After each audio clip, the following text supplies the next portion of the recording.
I had to ask you, Paul, because there's been a lot of talk amongst my group, Omega. They have a couple of new, interesting watches that came out: Mhm. the Speedmaster Chrono Chime and the Olympic 1932 Chrono Chime. Um, how much do those retail for approximately? I think they're like 500,000 if fill in your currency, euro, Swiss franc, US dollars, not sure, but like a lot of money, like 500,000 bucks, Half give a or take. million, 500,000 US dollars? Yeah. Okay, true story. And Hmm. I saw they got launched. Gina, I see this ad. And I'm like, oh, this is pretty neat. I like the whole chiming thing. I misread it. I thought it said 50,000. And I started debating in my mind, can I even justify the 50? Like, I don't know. That seems like quite a bit. And then Right. I'm like, wait a minute. That's not 50,000. That's 500,000. Imagine he comes home one day with one of these puppies. Is like, trust me, this thing's gonna go to a million one day. We're good to go. I would assume You it's know, as long as he didn't put on the credit card, right? yeah, right. Well, then the points. Like here's the thing with that watch is it's such a okay. So first of all, I find every time Omega does something, the brand they're immediately compared to over and over and over again is Rolex. They're always like, oh well, Rolex did ceramic bezels, of course Omega did. They're always kind of falling behind Rolex's kind of whatever they're setting.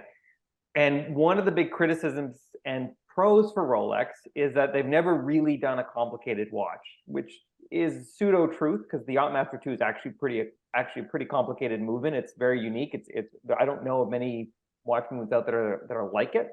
It's pretty cool. So they actually have done some complicated stuff. They haven't done traditionally complicated stuff like a perpetual calendar or a split second or a repeater fine.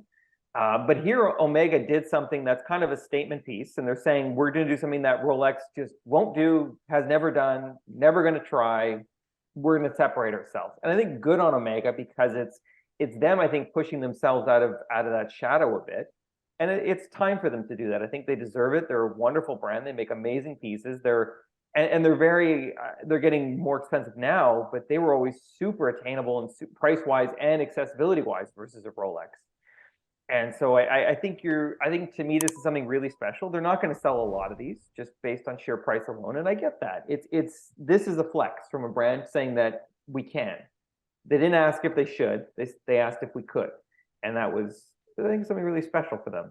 It made me think of the Vulcan cricket, where that's a Yep. watch that the presidents all used to wear once upon a time, and because it had like an alarm clock feature basically, and it sounded off, and I thought that was kind of neat. So that's the first watch I thought of when I saw this. Now Vulcan cricket you can pick up for Yeah. maybe 1,000 at the most. I think they're in a Most, few yeah. $100. Most of them like $200 to $400. So they're not an expensive timepiece at all, but an interesting feature. I would sum up basically if I had to compare Rolex and Omega, it's one thing I want to say Omega, but people yell at me all the time to say Omega. But Omega, whatever. almost any Rolex, if you go look at it, it stands the test of time. Like you wear a 1970s Datejust Mm-hmm. and you keep it in good shape, you can tell people it's a 2000 or 2020, and most people will believe it until they actually feel the weight of it. But Omega, they make so many different lines and so many variations, and they discontinue stuff so quickly that I'm like, streamline this a little bit. Like you're really, really good. Like just let's focus on our bread and butter stuff. Let's get rid of all this excess trash and let's just like stick to the core. But anyways, they have their game plan, and we've talked about this ad nauseum that you have car brands and you have watch brands, and there's very few companies that own every single brand basically, and Yeah. then they have their own agendas. So are they pushing one set of their brand, ignoring the other one? Whereas a company that has one brand and that's their focus. So that's I think why we gravitate more to companies that focus on a core brand versus one that owns like 20, 30 brands, and they have their the ones that they gets shuffled under the rug, so to speak.